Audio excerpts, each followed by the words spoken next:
श्रीमते वीरनाथाय सनाथाय कृतस्या महानंद सरोराज मरालयारती नमः।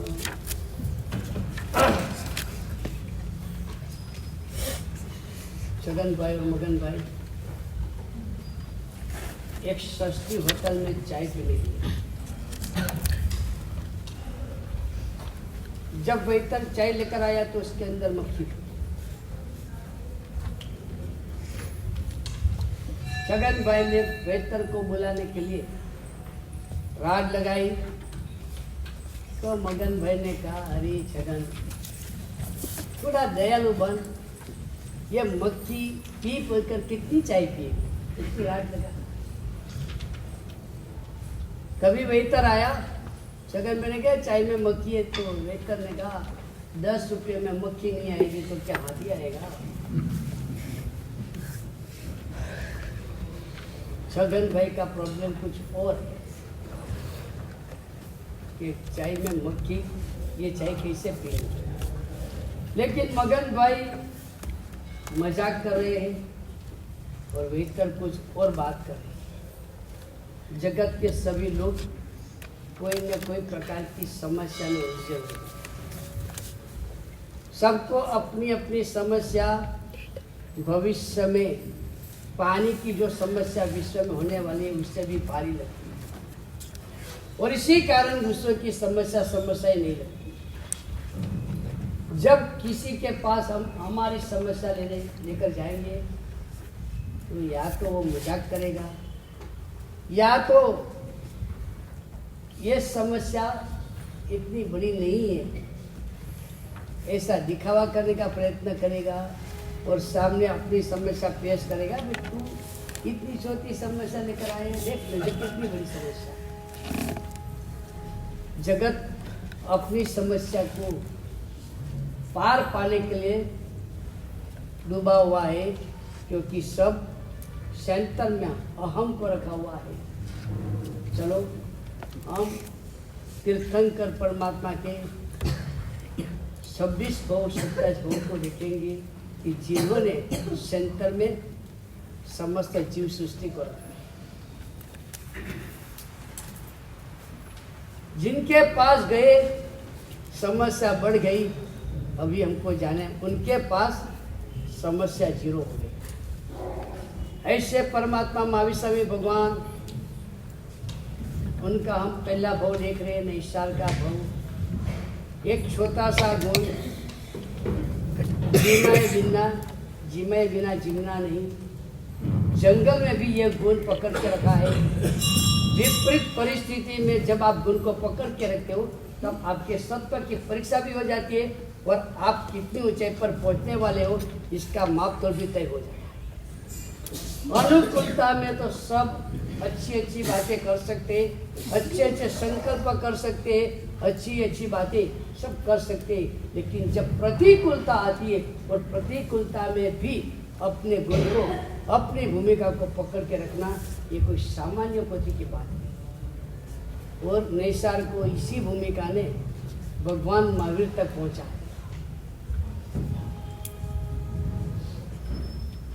गुरु भगवान का सानिध्य मिला। आज तक गांव में रोज अतिथि को बुलाता था, जिमाता था, लेकिन कभी जैन साधु का नाता इसका नहीं हुआ। ये विपरीत परिस्थिति में भी ये बात, ये गुण को पकड़ के रखा तो जैन साधु से नाता हुआ।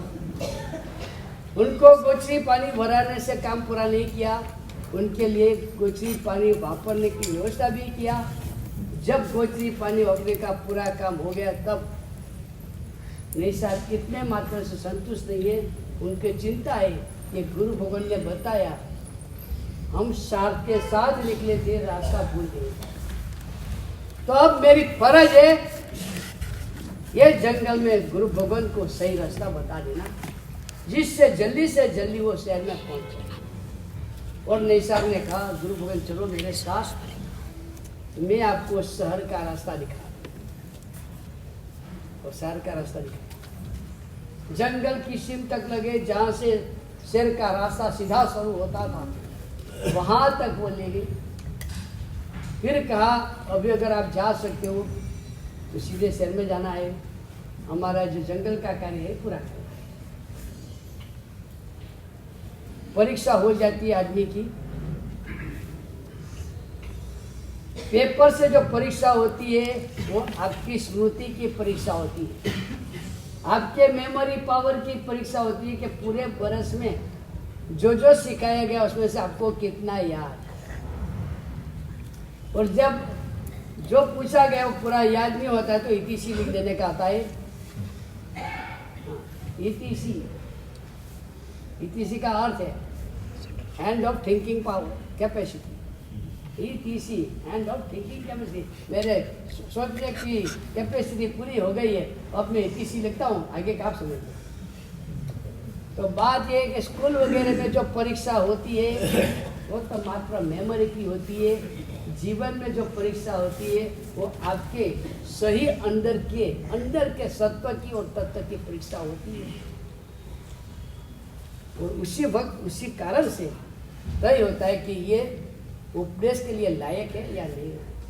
क्योंकि जगत में हजारों चीजों के लिए लायक व्यक्ति भी उपदेश के लिए लायक नहीं होता। प्रभु के शासन का उपदेश मात्र व्याख्यान में बोला जाता है, कहा जाता है, तब भी तीर्थंकर परमात्मा को भी पता है कि करोड़ों की हाजिरी में जब उपदेश किया जाता है तो उसको सही ढंग से झीलने वाले तो बहुत कम व्यक्ति होते हैं। भगवान 22 साल के 30 साल में 360 मल्टीप्लाई बाय 30 करोड़ है, तो कम से कम 20,000 से ऊपर भगवान की धर्म निष्ठा हुई। 10,000 से ऊपर 10,800, इसको 2 गुना क्योंकि सुबह और शाम, तो कम से कम 21,600 धर्म निष्ठा हुई और भगवान के उत्कृष्ट साधु से जोड़ा जाए। कहने की बात यह है कि करोड़ों की हाजिरी होने पर भी प्रतिशत करोड़ों की संख्या में तिर्यंच मनुष्य और देव आते, लेकिन हर एक को धर्म का उपदेश डाइजेस्ट नहीं होता। और इसीलिए कहा जाए कि कोई राज्य सत्ता के लायक हो सकता है, कोई करोड़ों रुपया के लिए लायक हो सकता है, लेकिन प्रभु तेरे वचन के लिए योग्य बनना वो तो बहुत बड़ी भूमिका है। जब चरमावर्त में आया है, जब अर्धपुत्र परावर्त में आया है, जब मोक्ष निकट आने की संभावना है, तब जाकर परमात्मा का वचन हृदय में उतारने योग्यता प्राप्त होती है। और गुरु भगवान ने देखा यह व्यक्ति धर्मोपदेश के लिए योग्य है। जिसके पास भी नहीं है, गुरु भगवान को देखकर आनंद है, गुरु भगवंतों को देखकर आनंद है, गुरु भक्ति का रस है और गुरु वचन को सुनने की तैयारी है, वही धर्मोपदेश के लिए योग्य है। यही सही विनीत है। और इसीलिए गुरु भगवान ने कहा आपने हमको जंगल से शहर का नगर का रास्ता बताया, ये द्रव्य रास्ता है, हम आपको संसार जंगल से मोक्ष नगर का रास्ता बताना चाहते, क्योंकि हमारे दिल में बैठ गए कि आप ये धर्मोपदेश सुनने के लिए योग्य हो। ये हमारे दिल में बैठा है, इसलिए हम आपको कुछ कहना चाहते और हमेशा रोमांचित हो गया। गुरु भगवान के हृदय में मेरा स्थान हो गया। हम मूर्ख है जिनका कोई ठिकाना नहीं है, जिनका कोई ठिकाना नहीं है। आज बोल सकता है तू मेरा है और कल वो बोल सकता है तू कौन है। इन लोगों के हृदय में बैठने के लिए मैं मेहनत करता हूँ। आज तो वो बोलते हैं कि तेरी आंख में पूरी दुनिया दिखाई देती है और कल कहेगा तेरी आंख में तो मुझे चेहरे दिखाई देता। इनके हृदय में बैठने के लिए हम प्रयत्न करते हैं, प्रयत्न करना है। भगवान तेरे हृदय में मेरा स्थान हो, गुरु भगवान आपके हृदय में मेरा स्थान हो। निशान को आनंद आ गया। गुरु भगवान ने मुझे ये कहा कि हमको लग रहा है कि आप धर्मोपदेश के लिए लायक हो। हमारे दिल में आपके प्रति एक सद्भाव पैदा हुआ है और हम चाहते हैं कि हम आपको संसार जंगल से मोक्ष नगर का रास्ता बताएं। रोमांचित हो गया नैसार, आनंदित हो गया। गुरु भगवान ने मुझे ये योग्य मान लिया, मेरी ये भूमिका फरमाई, गुरुदेव फरमाई। और गुरु भगवंतों ने देव 18 दोषों से रहित, गुरु 18 पाप स्थानों से रहित, धर्म 18 प्रकार की भूमिका से रहित, इस प्रकार के देव गुरु धर्म का रूप बताया। और यह परमात्मा जो तीर्थ की स्थापना करते हैं, सिद्ध परमात्मा, वो तीर्थों की आराधना करके मोक्ष को पाते, वो तीर्थ के आधार से 5 आचार का पालन करने वाले आचार्य भगवान, वही भगवान की वाणी का सतत रतन शीलन अध्ययन अध्यापन करने वाले उपाध्याय भगवान, और वही मार्ग में साधना करते करते, सहन करते करते, स्वाध्याय को संयम करते करते अपनी आत्मा को मोक्ष तक पहुंचाने वाले साधु भगवान 5 परमेश थी, रसन ज्ञान चैत्र तप, ये सबका स्वरूप बताया। सुनता गया जैसे 8 महीने से चातक पंछी तरसा था, वैसे तो नदियों में भी पानी था, समुद्र में भी पानी था, सरोवर में भी पानी था, लेकिन चातक पंछी के लिए कहा जाता है कि मेघ बिंदु जब गिरता है वो मेघ बिंदु को ही पीता है, उसके सिवा वो कहीं भी अपनी चौंच डालता नहीं है। मुझे दूसरे सब पानी से कोई मतलब नहीं है, मेघ बिंदु आएगा तो ही मैं पीऊँगा। वो चातक पंछी 8 महीना तरसा रहता है, जब पहली बार मेघ बिंदु गिरता है और चातक पंछी ताकत पीता है। जिस तरह से वो चातक पंछी मेघ बिंदु को पीते वक्त जो आनंदित होता है, बस गुरु भगवान के मुख से ये जीववाणी श्रवण करते करते ऐसा रोमांचित मैं धन्य धन्य धन्य धन्य हो।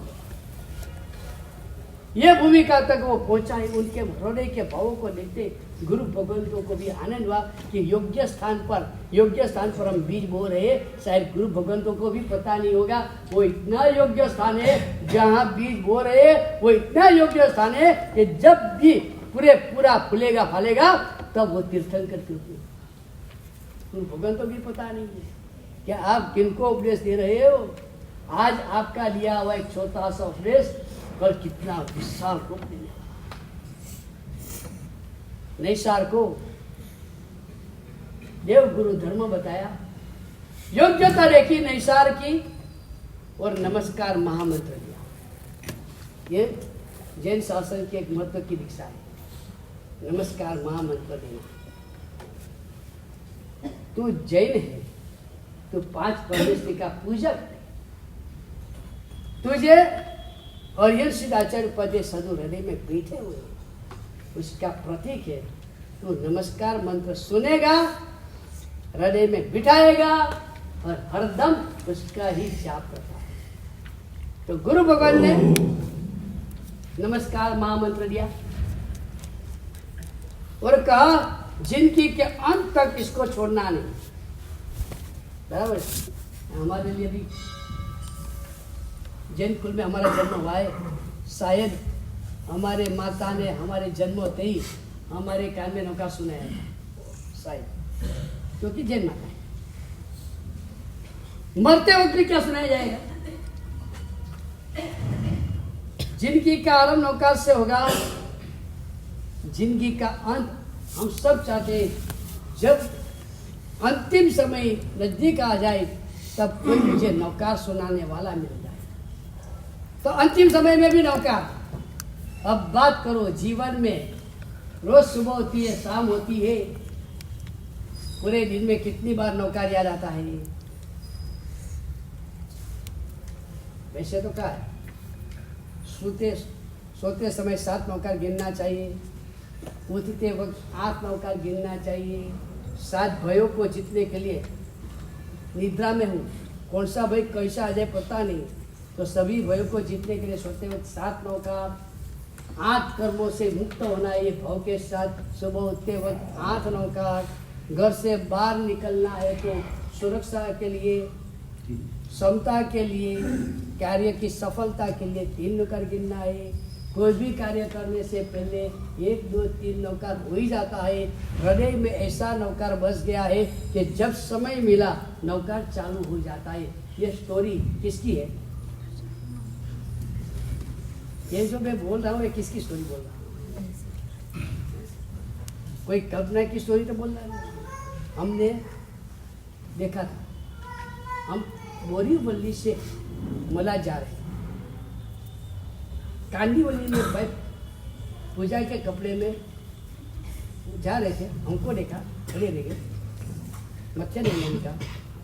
फिर हमको आग्रह किया घर पे पधारो, घर में घर देरासर भी है और मेरे माताजी 85 ईयर्स 85 साल के मेरे माताजी हैं,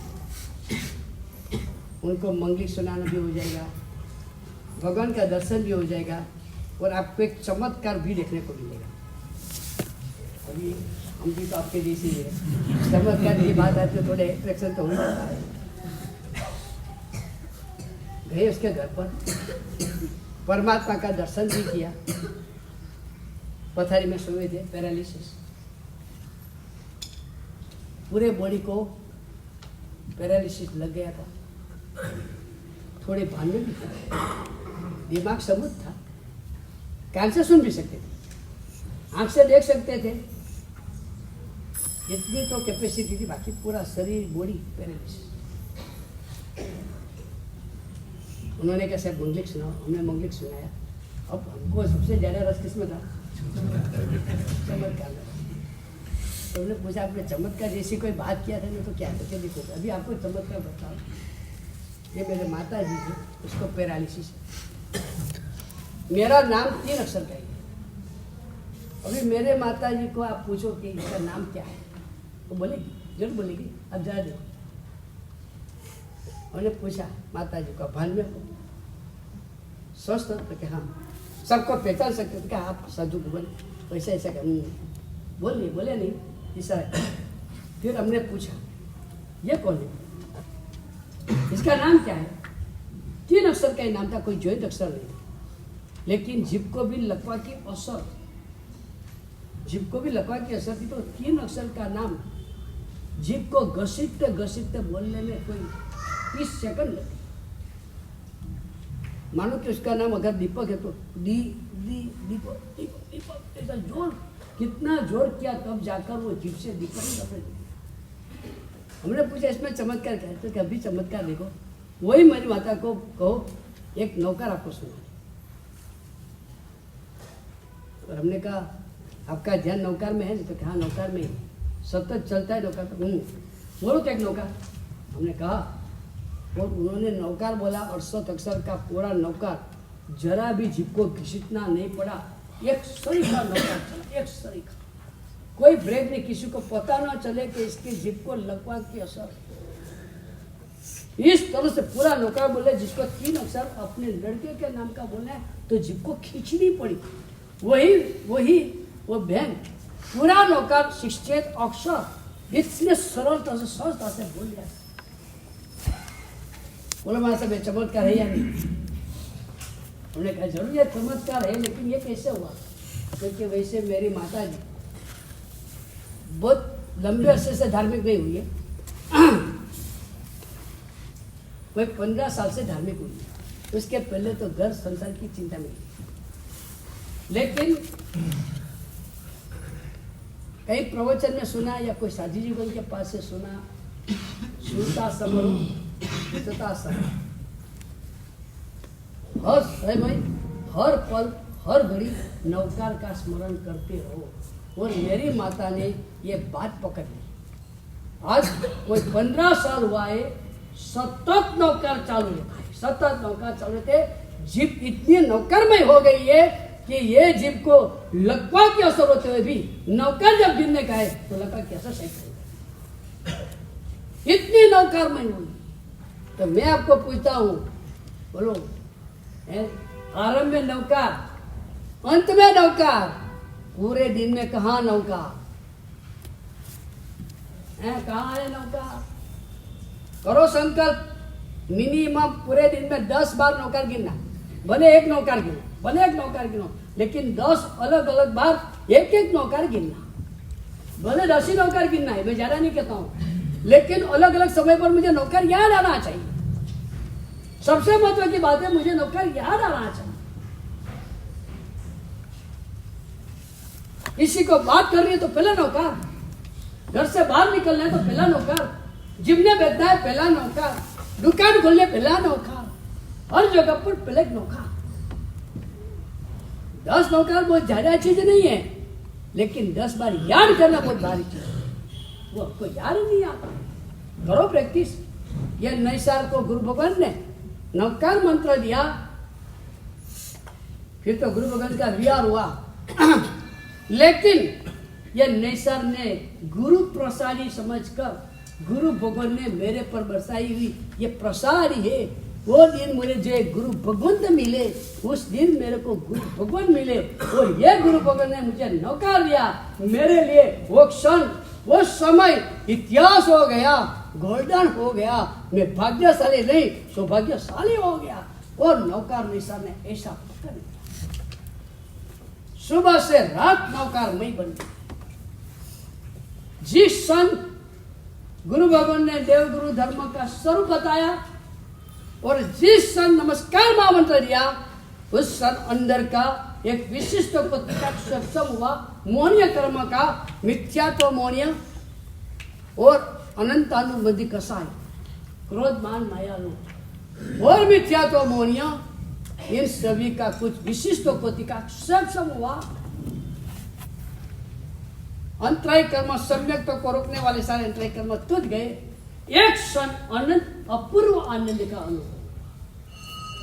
अपूर्व आनंद शब्द यूज किया जाता है जब पहला संचित प्राप्त होता है, तब जीव एक अपूर्व आनंद का अनुभव करता है। अपूर्व आनंद का अर्थ है आज तक के अनंत काल में, आज तक के अनंत काल में मन पसंद खाते वक्त, मन पसंद पीते वक्त, मन पसंद कपड़े पहनते वक्त, मन पसंद घटना होने पर कहीं भी कभी भी जो आनंद नहीं आया है, वो आनंद की अनुभूति प्रथम सम्यकता के वक्त होती है। और इसीलिए वो आनंद को कहा जाता है अपूर्व आनंद। और निसार ने इस प्रकार के आनंद की अनुभूति किया।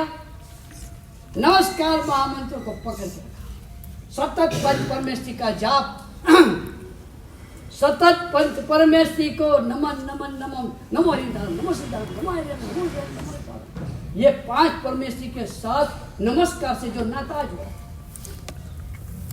है, नमस्कार से परमेष्ठियों के साथ एक अद्भुत कोटि का नाता जोड़े। ताकत है नमस्कार महामंत्र की। हरियन के गुण 12, सिद्ध के गुण 8, आचार्य के 36, उपाध्याय के 25, साधु के 27, 108। एक नौकर तो ऐसा गिनो कि जिसके एक माला ऐसी गिनो कि जिसमें एक एक नौकर के वक्त एक एक गुण याद आ जाए। 108 गुण लिख लेने का, 108 गुण कागज में लिखने का। पहला नौकर अपयपगम अतिशय युक्त हरिहन परमात्मा को यह नमस्कार अर्पण कर रहा हूँ, नमो नियंत्रण, वही गुण। अपयपगम अतिशय यानी राग द्वेष को जीतने वाले ऐसे हरिहन परमात्मा को मेरा नमस्कार। ये मेरा पहला नौकर हरिहन के ये गुण को अर्पण करता। एक माला भी ऐसी गिनो, 108 गुणों से भरे हुए पंच परमेष्ठी को याद करके एक एक नौकर गिनो, क्या आनंद आएगा। और ताकत बताइए, ताकत बताइए। नमो हरियंतानम बोलो, 50 सागर बम का पाप एक साथ में साफ हो गया। पूरे नौकर बोलो 50 सागर बम का पाप का तात्पर्य है वर्तमान काल में हम दूसरे नरक में जा सकते हैं। हाईएस्ट में हाईएस्ट दूसरे नरक है। दूसरे नरक का उत्कृष्ट कोटि का आयुष्य 3 सागरों पंप। दूसरे नरक का उत्कृष्ट आयुष्य 3 सागरों पंप।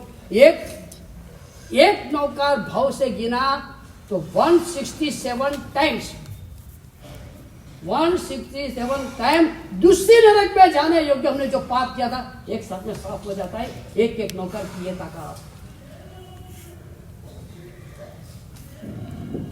एक एक नौकर की ये ताकत। और ये नौशार ने नौकर पकड़ लिया। जिंदगी के अंत समय तक नौकर नहीं रहे। अरे जिसके हृदय में नौकर होगा उसको समाधि के लिए कोई टेंशन होगी? सहज समाधि बनी। अंतिम समय में बाहर से समाधि की अपेक्षा बहुत मत रखो। बाहर सब निमित्त कारण है, आपका हृदय, आपकी आत्मा उपादान कारण है। बाहर से नौकार सुनाया जाता है तो भी दिमाग ठिकाने पर नहीं है तो समाधि नहीं होगी। बाहर नौकार सुनाने वाला कोई नहीं होगा, अंदर नौकार होगा तो समाधि नहीं जाए। और ये नौकार मामत का जाप दूसरा पर नहीं सर का विषय पूरा हुआ।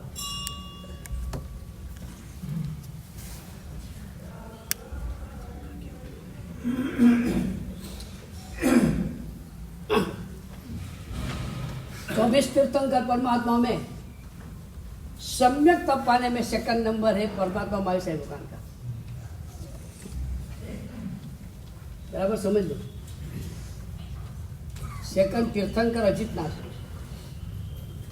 लेकिन सम्यक की प्राप्ति में, मोक्ष मार्ग की प्राप्ति में सेकंड नंबर है भगवान महावीर स्वामी का निस्सार के भाव से। जब निस्सार ने सम्यक तप पाया तब अजितनाथ भगवान वगैरह सब तीर्थंकर पर बात हो मिथ्यात्व की कौन सी भूमिका में होंगे हमको पता नहीं। तब निस्सार ने तो सम्यक तप पा लिया और सम्यक तप को पाकर प्रथम डेवलप में सुधर्म डेवलप में गए। ये दूसरा है। अभी एक बात है, वनपति, जैतर, ज्योतिष प्रथम डेवलप और दूसरा डेवलप। सबसे ज्यादा देव इन पांचों में है। सबसे ज्यादा देव ज्योतिष में, उससे कम देव है व्यंतर, उससे कम देव है भवनपति में, उससे कम देव है स्वधर्म डेवलप में, उससे कम देव लोग है ईशान डेवलप में। ऊपर के तो धीरे धीरे धीरे कम ही होते जाते हैं। तो ये क्रम है। सबसे ज्यादा देव ज्योतिष में, सेकंड नंबर में व्यंतर में, थर्ड नंबर में भवनपति में, बाद में आते प्रथम देवलोक और बाद में आता सेकंड देवलोक। ये 5 देवों में सबसे ज्यादा देव है। और आपको पता नहीं होगा इन 5 में से जब आयुष्य पूरा होता है सबसे ज्यादा कहाँ जाते हैं?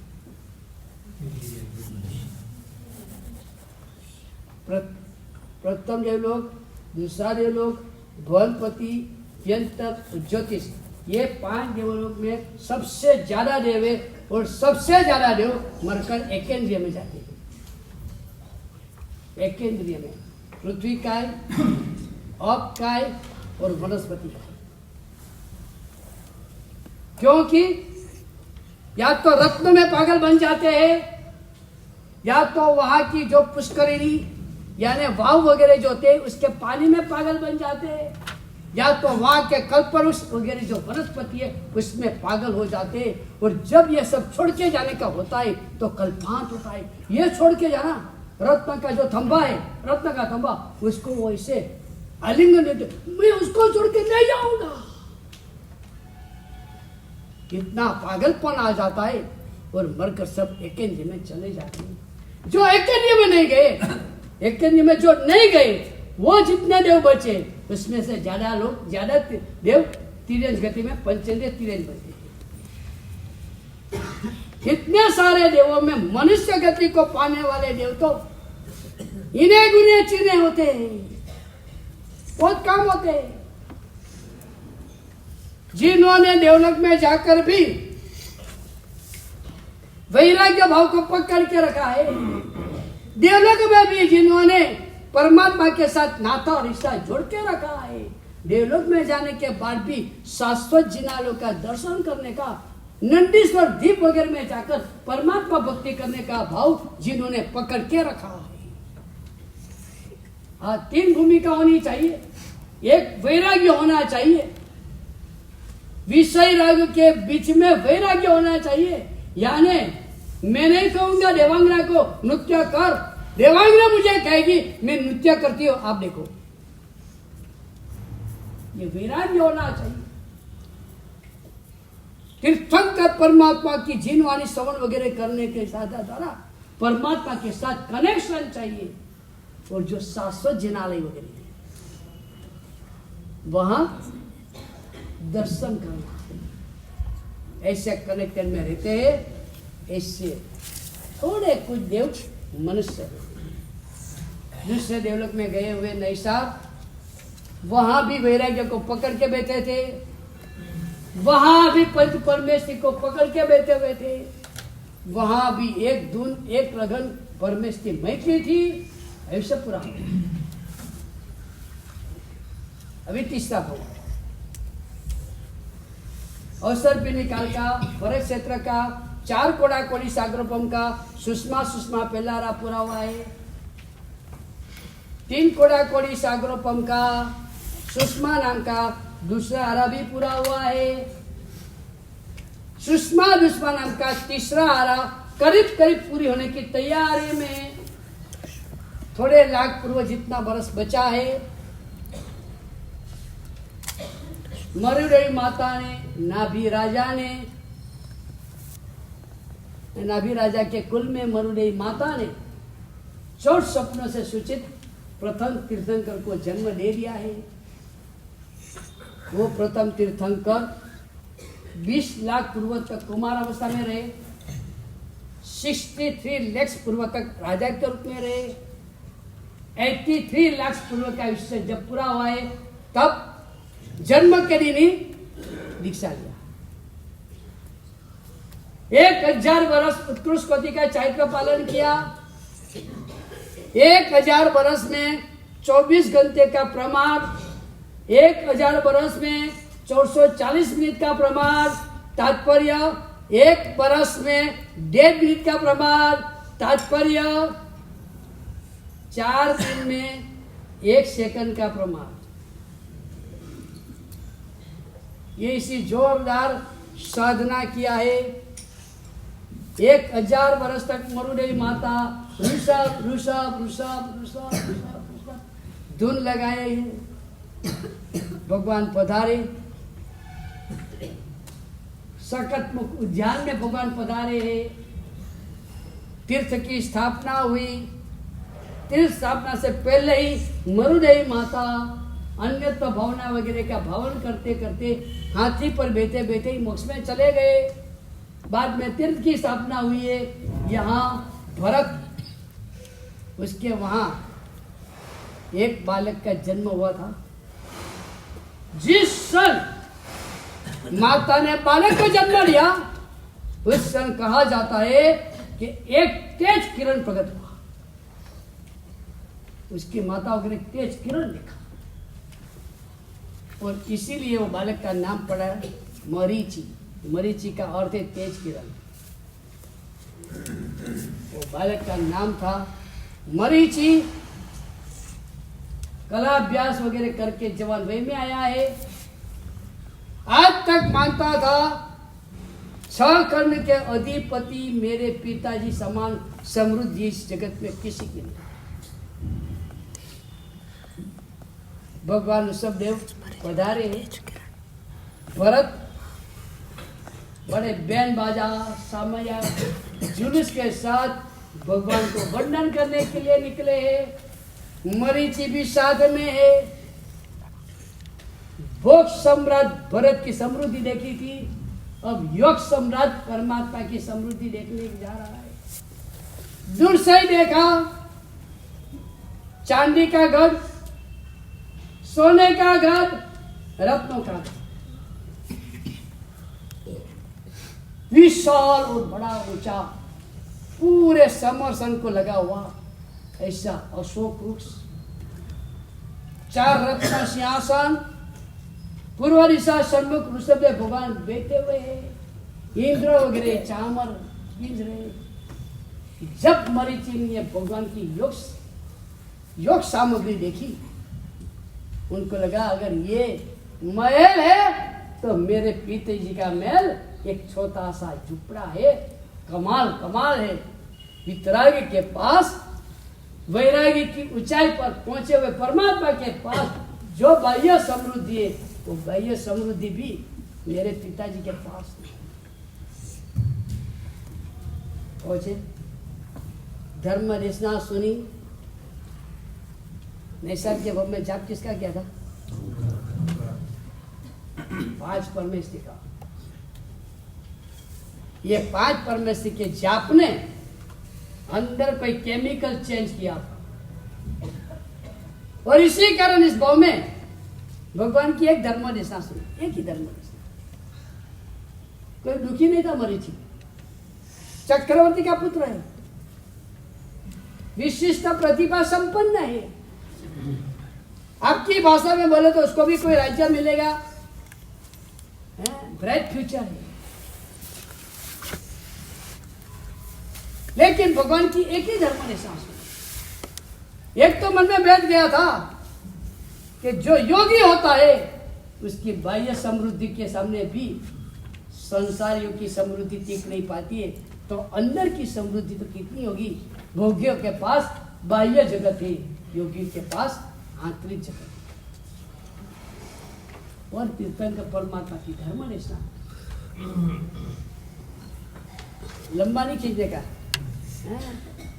पूरे 5-5 महीना गला नहीं दुखाने का।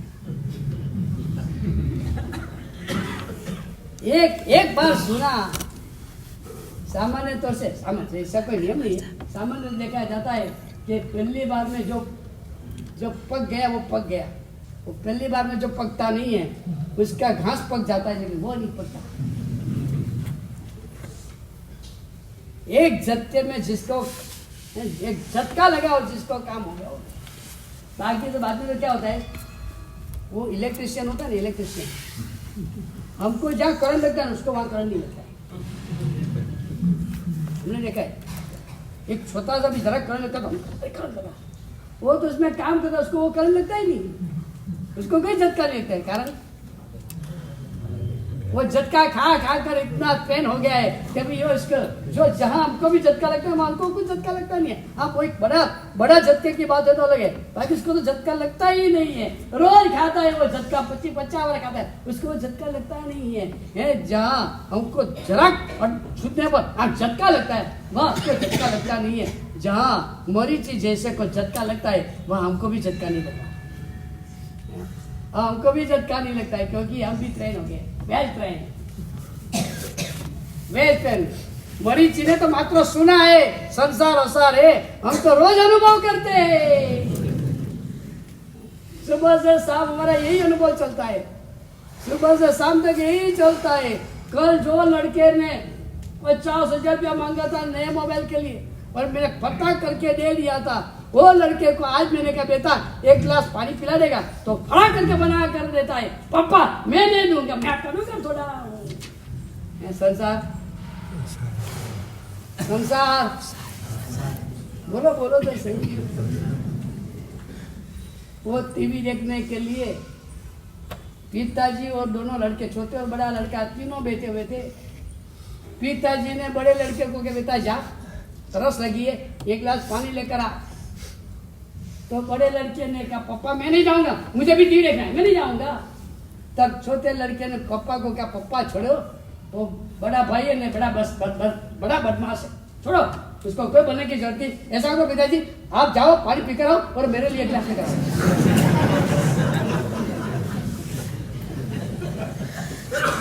चलो आपका संसार कैसा है। लेकिन साहब भैया रोज का झटका हो गया, अभी हमको लगता ही नहीं। और मरीची को एक उपदेश में झटका लग गया, और हम वैराग्य से दीक्षा लिए। एक बात समझ लेना, मरीची को बराबर हमको मूल्यांकन करना। मरीची यानी मात्र गिराव व्यक्ति नहीं, परम वैराग्य से दीक्षा लिया। वैराग्य का भाव प्रतिदिन वृद्धिंगत, आचारांग स्वेदांग वगैरह 11 अंग का वो धारक बना है। विशुद्ध निर्मल निरतिचार चारित्र वर्षों तक पाला, तब तक कोई प्रॉब्लम नहीं था। वर्षों तक शुद्ध कोटि का चारित्र पाला है, जबरदस्त ज्ञान का साधक है, वैराग्य सतत बढ़ता है, ये भूमिका में था। लेकिन भवितव्यता भी एक चीज होती है, तथा भव्यत्व नाम का एक पदार्थ। तीर्थंकर बनना है कौन से नंबर का? ये मरीचि को तीर्थंकर बनना है। कौन से नंबर का? 24 नंबर। ये जब बात चल रही है तब, और जब 24वां तीर्थंकर होगा तब उसके बीच में डिस्टेंस है 1 कोड़ा कोड़ी सागरों पर। जब बात चल रही है और उस समय भगवान के काल की बात चल रही है, जब महावीर स्वामी होंगे उसके बीच में डिस्टेंस कितना है? 1 कोड़ा कोड़ी सागरों पम। अभी 1 कोड़ा कोड़ी सागरों पम सम्यक तक की हाजिरी में बिता नहीं सकते। सम्यक तक की हाजिरी में जीव ज्यादा से ज्यादा एट द मोस्ट साधिक 66 सागरों पम, 66, ओनली 66 सागरों पम। और यहाँ बात चल रही है 1 करोड़ मल्टीप्लाई बाई 1 करोड़। करोड़ से करोड़ को गुणाकार करो, आपकी भाषा में बोलो 10 मिलियन मल्टीप्लाई बाई 10 मिलियन। वो जो फिगर आता है इतना सागरों पम अभी संसार बाकी है। सम्यक तक की हाजिरी में साधिक 66 सागरों पम। ऐसा भी हो सकता है साधिक 66 सागरों पम अंतर्मुहूर्त के लिए मिथ्या तो वापस साधिक 66 सागरों हो सकता है। लेकिन फिर भी वो फिगर कितना होगा? वो 100, 150, 200, उससे तो ज्यादा नहीं है। और ये तो करोड़ मल्टीप्लाई करोड़ सागरों पम। उसका अर्थ है तो उनको विख्यात में जाना है, उसका अर्थ है उसको एकेंद्र में जाना है, तब जाकर 24 तीर्थंकर बनने वाले हैं। उसका तात्पर्य है अभी परमात्मा की भवितव्यता अनुकूल नहीं है।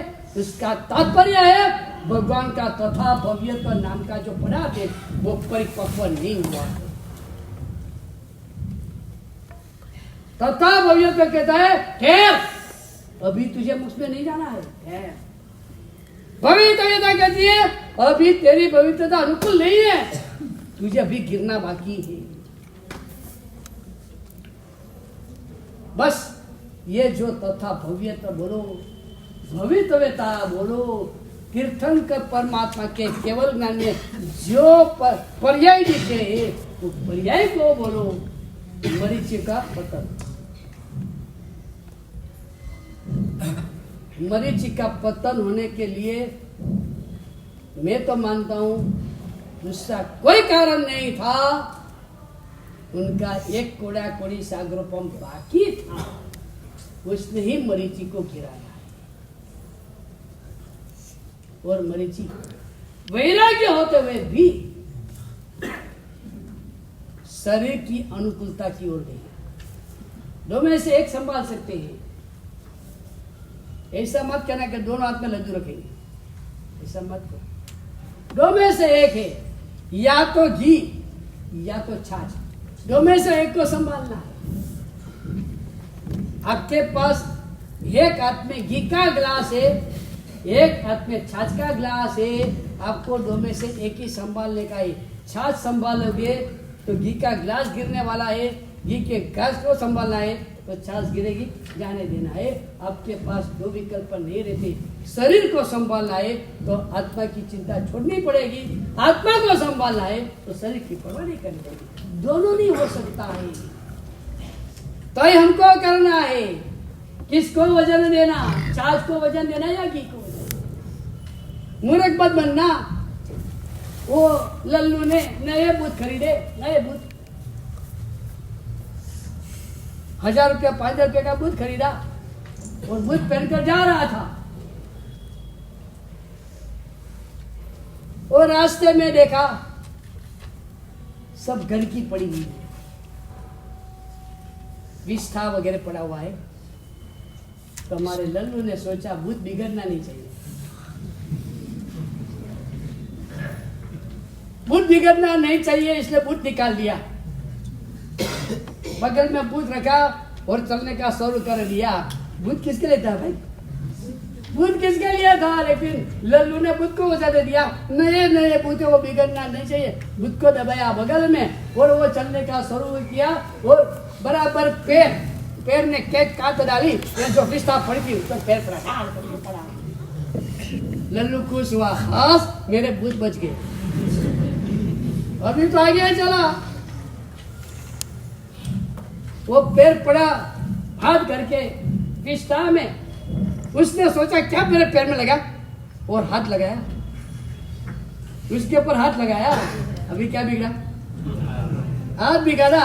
फिर वो सूंघने गया, क्या सुगंध आती है, तो सूंघने गया, नाक बिगाड़ा, पैर बिगाड़ा, हाथ बिगाड़ा, नाक बिगाड़ा, और पता चला ये तो मनुष्य की फिस है। तो बोला हास मेरा भूत बच गया।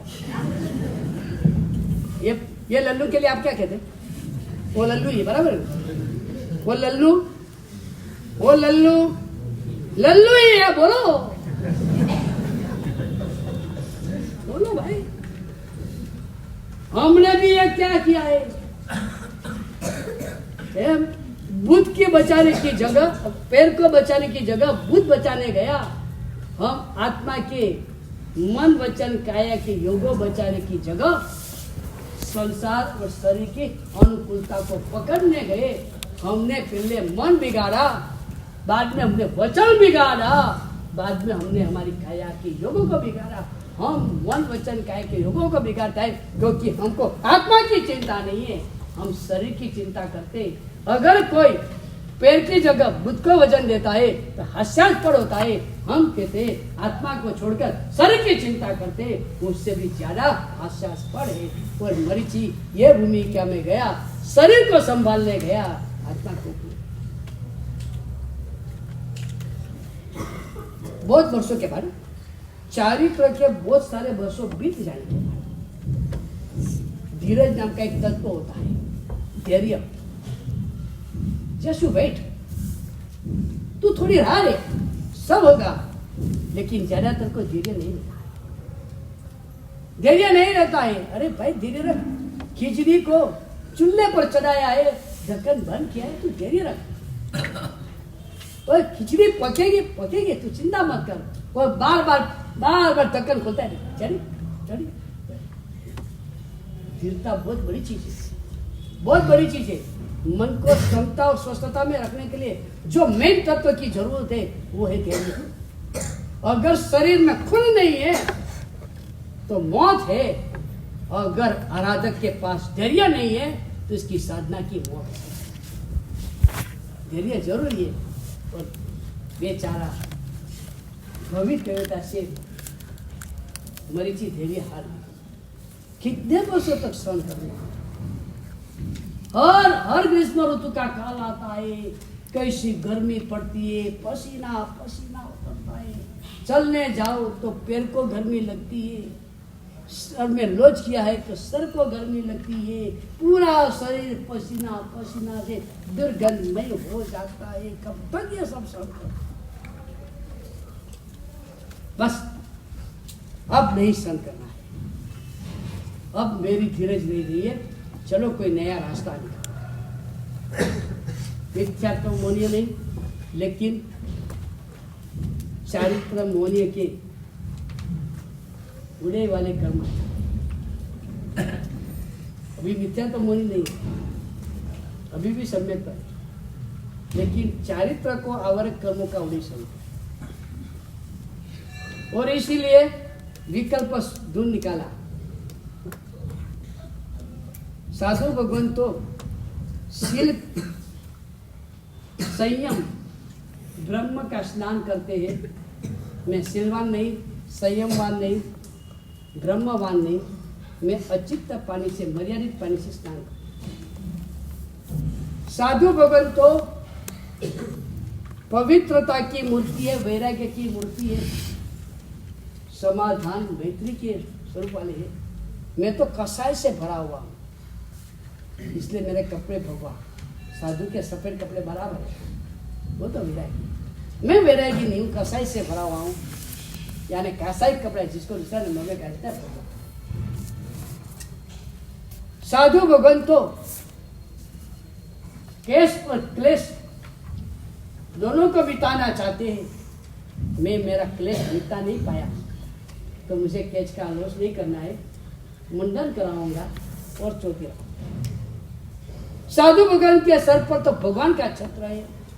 अब मैं भगवान के छत्र को घुमा रहा हूं, इसलिए मेरे सर पर एक छत्र। साधु भगवान के चरण तो चरण गुणों से पवित्र है, चरण करण गुणों से पवित्र है। वो तो जहां पैर रखते हैं वहां की जमीन के सारे पाप साफ हो जाते। जिस रास्ते पर दुनिया के लोग चलते, जिन्हों के जीवन में पाप, वो रास्ता पाप से भावित हो जाता है। जब वो रास्ते से एक साधु संत पसार होते, वो रास्ते पे जो चिपके हुए दुनिया भर के पाप साफ हो जाते। सामने में गुरु भगवान को सब इधर से जाएंगे, इधर से जाएंगे। ये घुमाने का तात्पर्य है कि जो जो रास्ते में हमारे पैर पड़े थे, पापियों के पैर से जो जो रास्ता अपवित्र हो गए थे, गुरु भगवान आपका पैर पड़ेंगे तो पूरा रास्ता पवित्र हो, वो पूरा रास्ता पवित्र हो जाएगा। साधु भगवान के तो चरण पवित्र है। मैं चरण करण से भ्रष्ट हो गया हूँ, मेरे पैर से पवित्र भी पृथ्वी भी अपवित्र हो जाएगी, इसलिए मैं लकड़े की चाकड़ी पहनूंगा। एक एक करके अपने विकल्प धुन निकाल। जिनके पास दीक्षा लिया था, वो भगवान के पास जाकर अपनी दिल की बात बताई कि भगवान मैं हार गया, अब मेरे से ये सहन नहीं होता है, आप मुझे रास्ता बताते।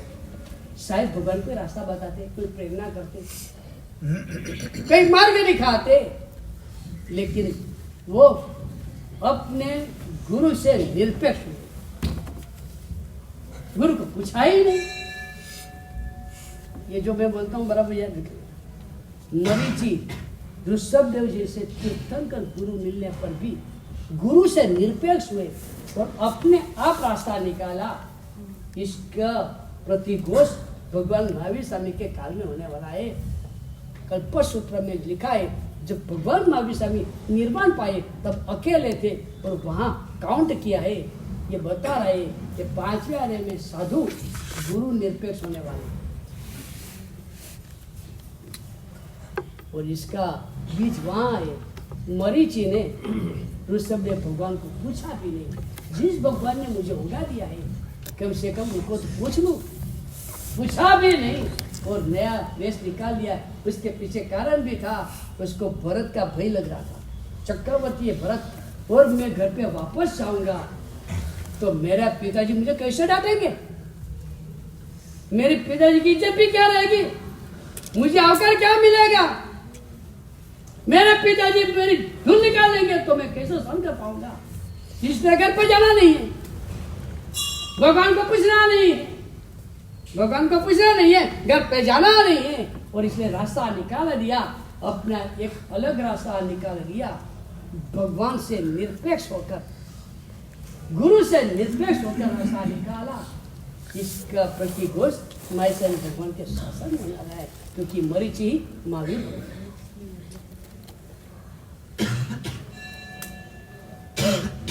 नया रास्ता, नया वेश। सभी साधु भगवान सफेद कपड़ों में। कितने थे? ऋषभदेव भगवान की उत्कृष्ट परंपरा साधुओं की 84,000,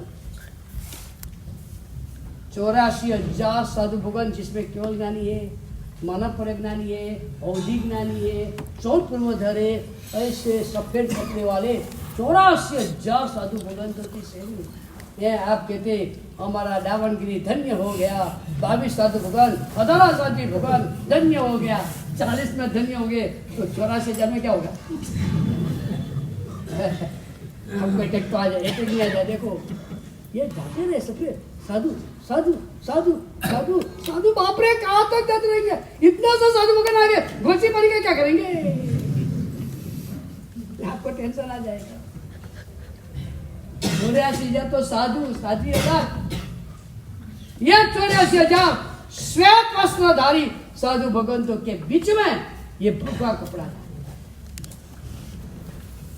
रहते भगवान के पास, भगवान को भाव से नहीं छोड़ा है, शरीर से ढीला हुआ है, आचार से भ्रष्ट हुआ है, आचार भ्रष्ट हुआ है। लेकिन परमात्मा के प्रति जो अहोभाव बहुमान भाव है, जो सम्यकता है अभी भी था।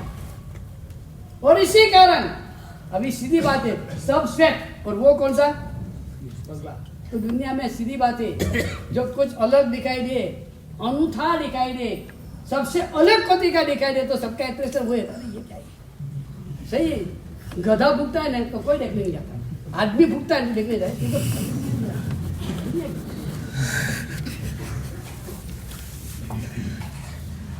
अभी सभी को आकर्षण का केंद्र बन गया, सब सफेद सफेद सफेद, इसमें ये कौन सा है भगवान। तो कोई भी आता है सीधा उनके पास जाता है, और ये सब तो सफेद पहने हुए, आपने भगवा पहना हुआ है, तो उनका धर्म अलग है, आपका धर्म अलग है। लेकिन मरीचि का समय का तो वो कहते वहां धर्म है, मेरे पास धर्म नहीं। मैंने तो धर्म में से रास्ता निकाला है, मैंने तो धर्म में से रास्ता निकाला है, मेरे पास धर्म नहीं है। अगर आपको धर्म चाहिए, अभी मरीचि ने वर्षों तक वैराग्य से जो आराधना की थी, उसके कारण मानो कि एक लब्धि हो गई कि जिसको उपदेश दे उसको वैराग्य, एक जबरदस्त गति की लब्धि, जिसको उपदेश देते उसको वैराग्य। जो आया अपने कपड़े को देखकर अपने पास, उसको वैराग्य भरी धर्म निष्ठा देता है। वो पूछता है अगर संसार आसान है, मैं आपके पास दीक्षा लूं, जाओ भगवान के पास।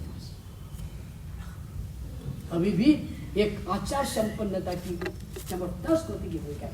जो भी आता है भगवान के पास भेजता रहता है।